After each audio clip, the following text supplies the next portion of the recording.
Good evening, everyone. It's great to see you all here. Hopefully you've gotten all your fill of food and your fill of information and your fill of prizes as we go forward here. It is great to see you. We call this a community celebration of the Promised Neighborhoods for a reason, because we have a lot to celebrate.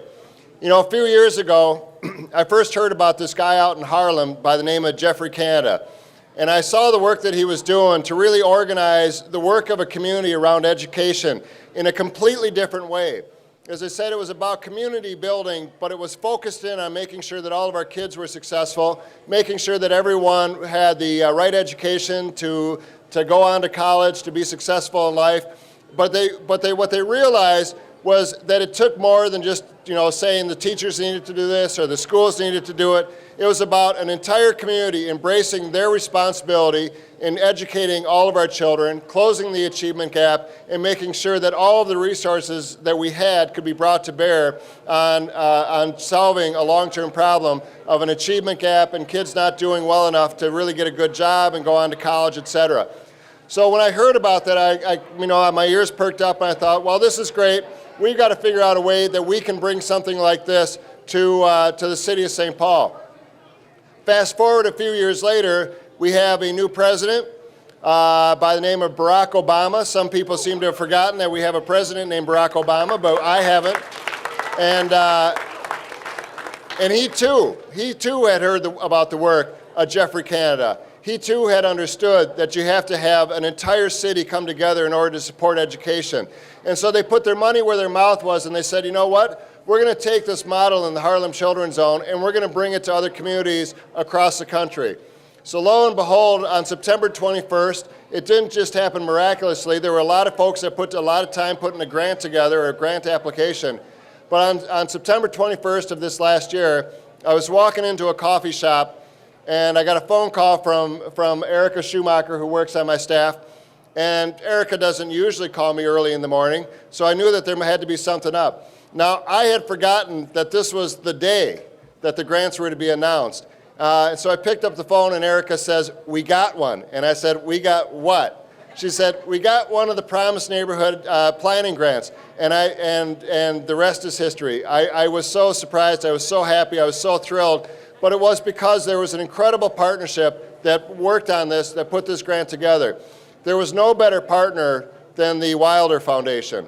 They anchored this application. They became the lead applicant.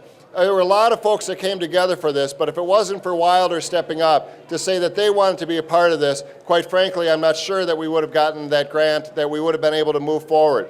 This is an incredibly generous community. When I went out to a lot of funders to say we need a matching grant, within 24 hours, I had raised almost $150,000 from our community partners who just said, what can we do? There was never, you have to understand, for these foundations to just say, sure, we'll turn around a promise in overnight, we'll pledge $25,000. That doesn't happen very often. But they understood the power of what we're creating here. They understood the power of the promise and the promised neighborhoods that we're creating in the city of St. Paul. Our work isn't done here, it's just beginning. There's a lot of things that are going to need to occur to make sure that we fulfill the promise of the promised neighborhoods. But we have the will, we have the partnerships, we have the tenacity, and we're going to get it done. And the reason I am most confident is because of our partnership with Wilder and their new leader, Michael Hong. Mike Howe is an incredible leader, she is an incredible partner, and she is going to lead us to the promised land. Mike Howe. There you go. The bar is set. 有种我叫多一种呢种子初领所读都么呢，古要买够音龙所行，古要一度高蒙，一度财蒙，一度半年蒙，古种些行的那多么呢有一毛被教路家还的，就初领所读。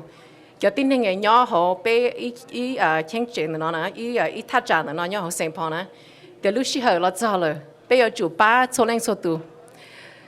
Good evening. My name is Michael Hong and I'm the president of the Wilder Foundation. And Wilder has existed in this community serving the poor, sick, and needy of St. Paul and the East Metropolitan area for 104 years. The promise of Amherst H. Wilder 104 years ago was that Wilder was to remain and continue to be, for all time, a community asset serving everyone, regardless of background. And this was before the Civil Rights Movement, that all should be served regardless of race, regardless of religion, regardless of background. And it's that promise 104 years ago that has arrived today in the form of the St. Paul Promise Neighborhood Initiative. Wilder has been and has worked with all of these amazing community partners for many, many years, through many, many different administrations. And I hope that for this time, because we've had Achievement Plus on the east side of St. Paul with Dayton's Bluff Elementary and with John A. Johnson and the North End and Franklin Elementary Schools, and because we have been constant partners in this effort to really close the achievement gap, and to be culturally responsive, to know that the community that we live in is the community we see today in this room. The promise to every child in this 250 city block is that we will do what we can to make sure that every single child be successful in school and in life from cradle to career. Thank you.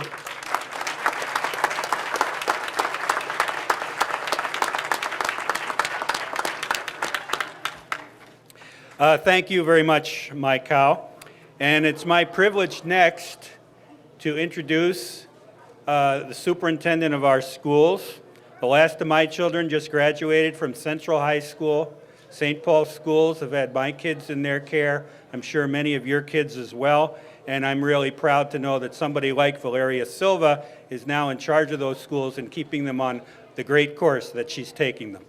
Superintendent Silva. Good evening, everybody.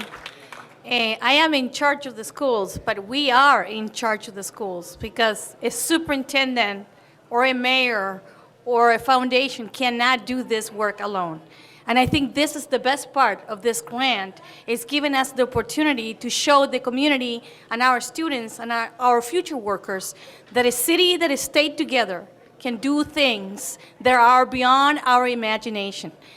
As the mayor said, we've been working on this for many months, and it was kind of one of those things that it would be nice to get it. And right now, we have gotten the neighborhood promise grant, and for a planning time. But the next stage is writing a grant that would provide us with our dreams. What do we want in our neighborhoods? What do we want in our schools? And before I continue talking, I'm going to tell you that the magic doesn't happen in the central office or with the superintendent. It happens in the schools. And I'm going to call the two principals who are hiding out there, who are trying to just make sure that nobody sees them, to come here because the job is on them too. Come on.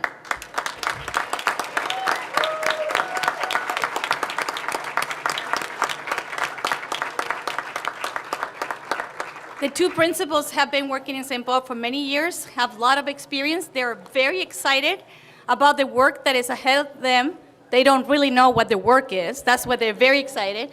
But the reality is, for one time, we can say, if we all trust each other, we all open our hearts to believe that our kids is the most important thing. Put away adults, put away politics. This city can show the rest of the country that achievement gaps must and can be closed.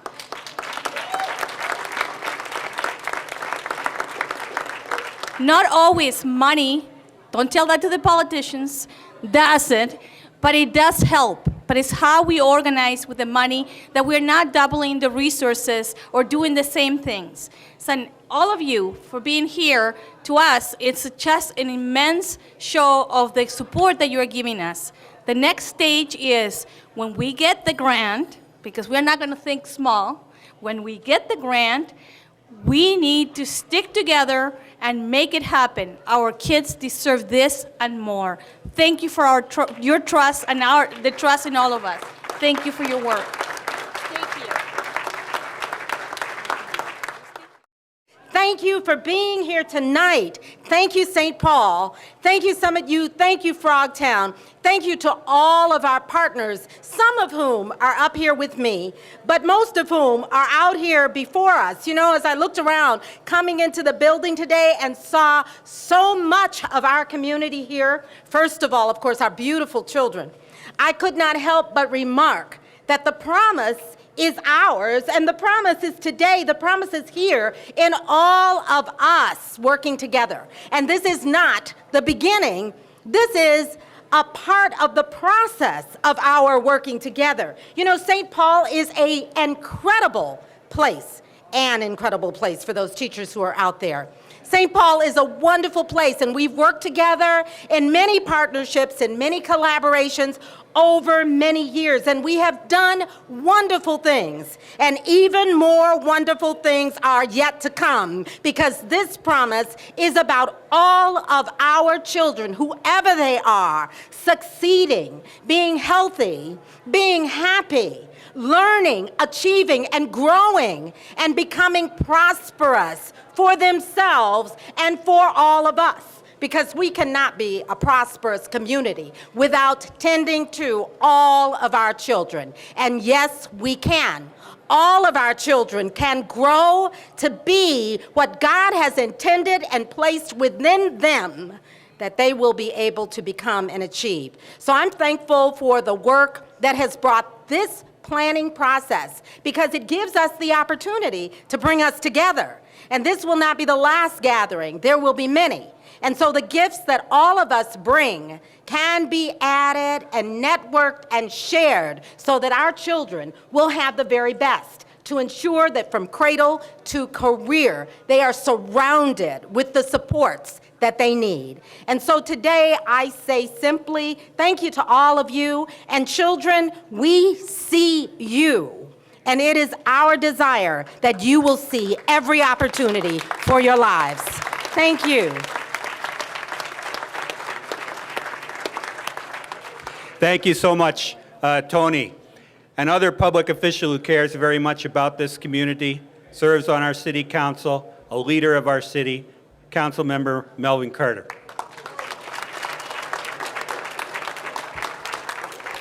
How's everybody doing today? You got some food in you? That's some good food. Wasn't that some pretty good food? All right, thank you so much. My name is Melvin Carter, and I represent this area on the St. Paul City Council. Just a couple of years ago, Mayor Coleman and I got to sit down for an hour and a half with Jeffrey Canada, this really dynamic guy out in Harlem who founded the Harlem Children's Zone. Have you heard of the Harlem Children's Zone? Well, that's the organization in Harlem that's taken a 97 square block area of Harlem, which you know a little bit about what Harlem is like, right? Taken 10,000 children in Harlem and completely eliminated the achievement gap with the children that they work with. That's a fantastic accomplishment. And you know, there are those of us who really feel like if the achievement gap can be completely eliminated in a community like Harlem, well, what are we waiting for in St. Paul? And so the mayor and I sat down with him and we said, you know, well, how did you do it? What's the secret? And what he looked at us and said was, it's the adults. And we said, what do you mean? He said, well, you know, children are beautiful. Children are brilliant. Children are infinitely talented, and they have all this potential. It's the adults around them. It's us who have to get it together. It's us who have to figure out how to share data. It's us who have to figure out how to make our programs work together. It's us who have to figure out how to make our systems work together. It's us who have to figure out who gets the credit when the kids do well. It's us who have to figure out all of that type of stuff. And if the adults can figure it out, the children are just waiting for us to get it right. And so what Promise Neighborhoods does, it gives us adults the opportunity to get our act together and figure it out on behalf of all these young children who are here today, who already have the promise, who already have the power, who already have the passion, who already have the intellect, who already have the skill, who already have everything they need inside them to grow up and go to college and be our next doctors and our next lawyers and our next mayors and county commissioners and presidents of fantastic, huge community foundations. They already have that in them. It's up to us to figure that out. So we spent these last couple of years, we went out to the Harlem Children's Zone to look around and see what we saw out there. We went out to Washington, D.C. to talk to some Department of Education folks. This grant came out, and we got all the stuff together to put together this grant proposal. And we said at the time, we know there's 3,000 communities across the country who want this promised neighborhood. And we know there's almost 400 who are submitting full applications. And we figured, you know what? Even if we don't get the money, just the process of putting ourselves together and us adults getting our act together to write this grant proposal will help us get ahead. And then you know what happened? We got the money. And that's exciting, but it should also be a little scary for us. You know why? Because with that money, with these resources, we have the opportunity. And what we've lost is our excuses. So we don't have an excuse for why us adults didn't figure it out for these children now. We have to get it together. I've heard a lot of conversation in our community that said, you know, is this the big opportunity we're making it out to be? And you know what I say every time somebody asks me that? I turn around and ask them, will you tell me? Because if you get engaged, if you get involved, if you volunteer, if you get in one of these schools and tutor, if you participate in one of the solution action groups, if you get your act together for the children around you, then we'll find that absolutely this was the opportunity that we needed it to be. So thank you so much for being here. I'm excited. You should be excited. This is the biggest opportunity our community has had in a really long time. Let's go take advantage of it. Thanks for being here. Thank you so much, Councilmember Carter. There's one more very important individual who's doing so much of the work in the neighborhood. Many of you have probably met him already. If you haven't, but you're interested in learning more about the Promised Neighborhood and how you can get involved, person to see is Mr. Hamilton Bell from the St. Paul Public Schools, working now with Wilder for a year. Thank you very much. First of all, I want the people that were part of the Youth Advisory Group and the Community Advisory Group to please come up here, please. Marion, come on.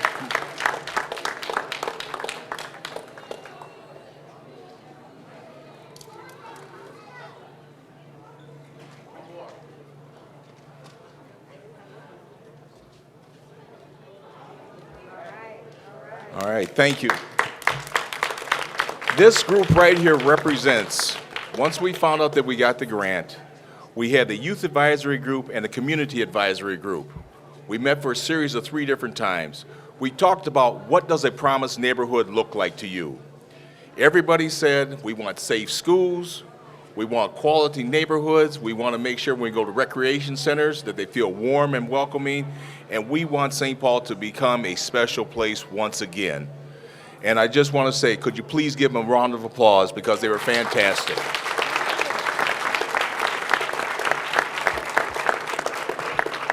The next phase of the St. Paul Promised Neighborhood is that we have this thing called a Solution Action Group. What that consists of is early childhood, elementary, middle school, high school, college, and community.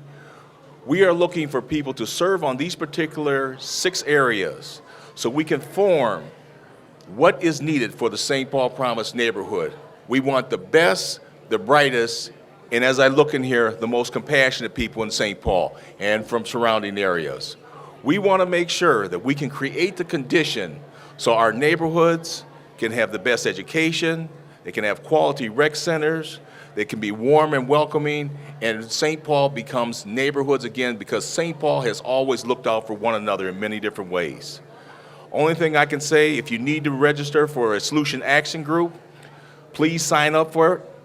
And I want to say, let's continue to develop and let's make the light come on, because we have to realize, as we have the future leaders in this room here, we have people special, but we have to work together. It's not about one particular group of individuals, it's about students, families, communities, faith-based communities, the county, the city, elected officials, all working together, because St. Paul has been about neighborhoods, and let's embrace each other. Thank you very much and have a good evening.